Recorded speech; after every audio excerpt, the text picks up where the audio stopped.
In this section, we will talk about the overall picture of HIV and AIDS.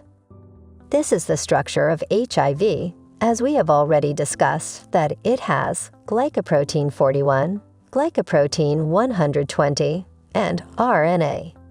GAG is the gene for the core proteins P17, P24, and P15. Like many viruses, HIV uses single genes to make long polyproteins, which are then cut up by the virus's own enzyme, called as protease, into a number of different functional units. Drugs that block this protease are an important class of HIV inhibitors. PALD is the gene for various enzymes, including the all-important reverse transcriptase. ENV is the gene for the envelope protein, glycoprotein 160, which is cleaved during viral assembly to make glycoprotein 120, which is the major structural protein of the viral envelope. Interaction with the CD4 molecule found on T cells, and macrophages, and a second interaction with a chemokine receptor, usually CCR5 or CXCR4, allows the virus to infect cells. About 1 in 10,000 Caucasian individuals have a homozygous deletion in CCR5, and these individuals are highly resistant to infection with HIV. GAG, PAL, and ENV genes are found in all lentiviruses. TAD, REV, NEF, VIF, and VPU are genes unique to HIV, which can either enhance or inhibit viral synthesis.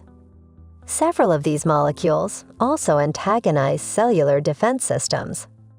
For example, NEF downregulates MHD class I and hence helps the virus escape immune detection, while VIF blocks the enzyme apobic, which destroys the viral RNA. Reverse transcriptase is required to make DNA copy of the viral RNA. This may then be integrated into the cell's own nuclear DNA, from which further copies of viral RNA can be made, leading to the assembly of complete virus particles, which bud from the surface to infect other cells. A key feature of this enzyme is that it allows errors in transcription to occur. On average, there is one base pair mutation for every round of viral replication. This feature allows the rapid evolution of new variants of virus during the course of an infection. As we have discussed, the replication cycle of HIV. Penetration of virus occurs through receptor. Then uncoating of virus takes place. Next step is conversion of RNA into DNA through reverse transcriptase. Then integration occurs. New viral RNA will be produced. The viral proteins are produced. Then budding occurs. And finally, virus is released.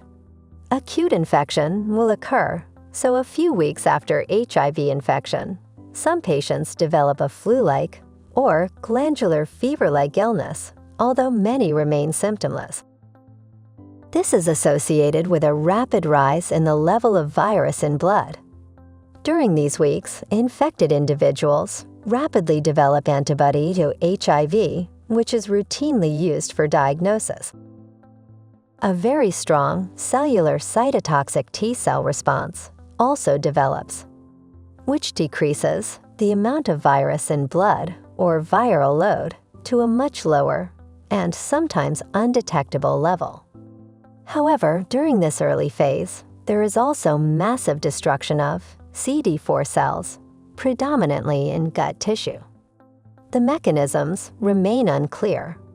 In asymptomatic period, virus levels remain low for variable periods between a few months and more than 20 years.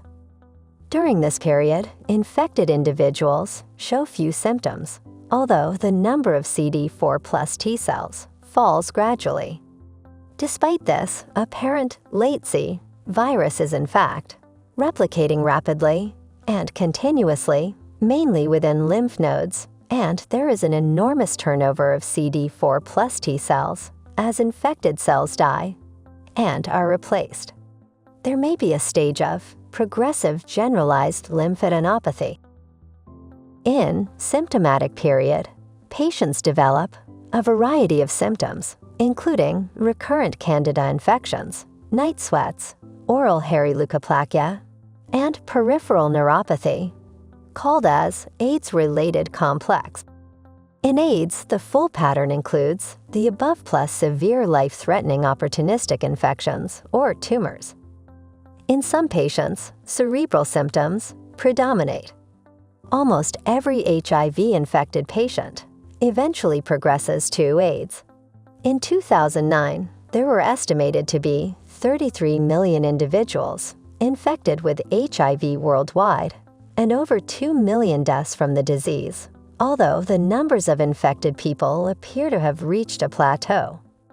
The vast majority of infected individuals are in sub-Saharan Africa, but there are expanding epidemics in many countries in the Far East. There are an estimated 1.5 million infected people in North America, 600,000 to 800,000 in Western Europe, and around 86,000 in the UK, many of them undiagnosed. T cells are the most strikingly affected cells, the numbers of CD4 plus or helper T cells falling steadily as AIDS progresses, which leads to a failure of all types of T cell-dependent immunity. Although only 1% or less of T cells are actually infected, the virus preferentially targets memory cells.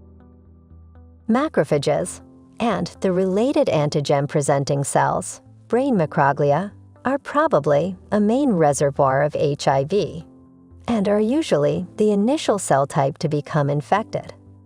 Transmission is still mainly by intercourse, heterosexual, as well as homosexual. Although in some areas, infected blood from drug needles is more common. HIV can also be transmitted from mother to child at birth or vertical transmission, giving rise to neonatal AIDS. Not every exposure to HIV leads to infection, but as few as 10 virus particles are thought to be able to do so. HIV is not a lytic virus, and calculations suggest that uninfected as well as infected T cells die. Many mechanisms have been proposed, including autoimmunity, but none is generally accepted. The major antibody responses to HIV are against P24P41 and glycoprotein 120. Some antibody against glycoprotein 120 is neutralizing, but is very specific to the immunizing strain of virus. A strong CD8 cell response against HIV-infected cells persists throughout the asymptomatic phase of HIV infection, suggesting that these cells are the major effector mechanism keeping HIV replication in check.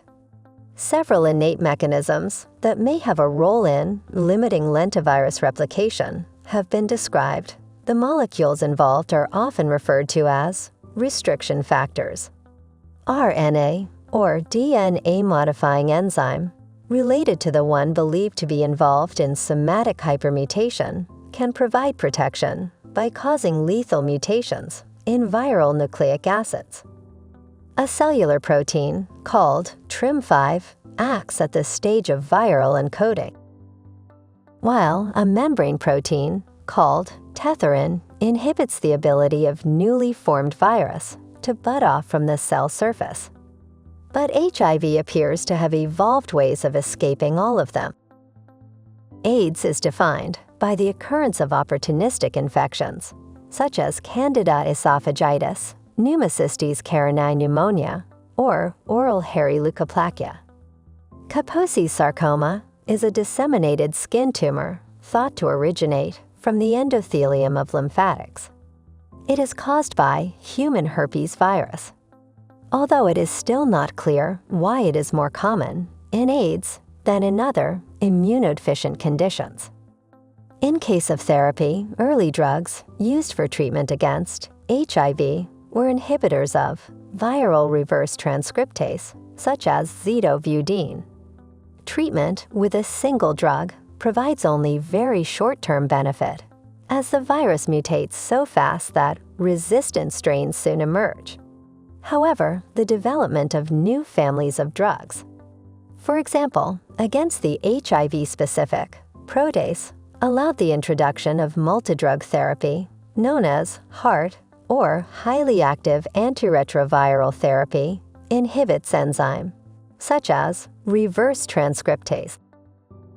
Patients are treated with 3, 4, or even more different antivirals simultaneously. These regimens have seen some spectacular successes in the clinic, leading to disappearance of AIDS-associated infections and undetectable levels of virus for several years. However, this approach never results in permanent elimination of virus, and resistant strains eventually emerge. In any case, the cost is prohibitive in most of the countries where HIV is common. Thus, the requirement for an effective HIV vaccine remains acute, and several trials aimed especially at stimulating a strong cellular response are underway. This was all about HIV and AIDS. Stay tuned to sqadia.com for more precise and knowledge-stuffed videos.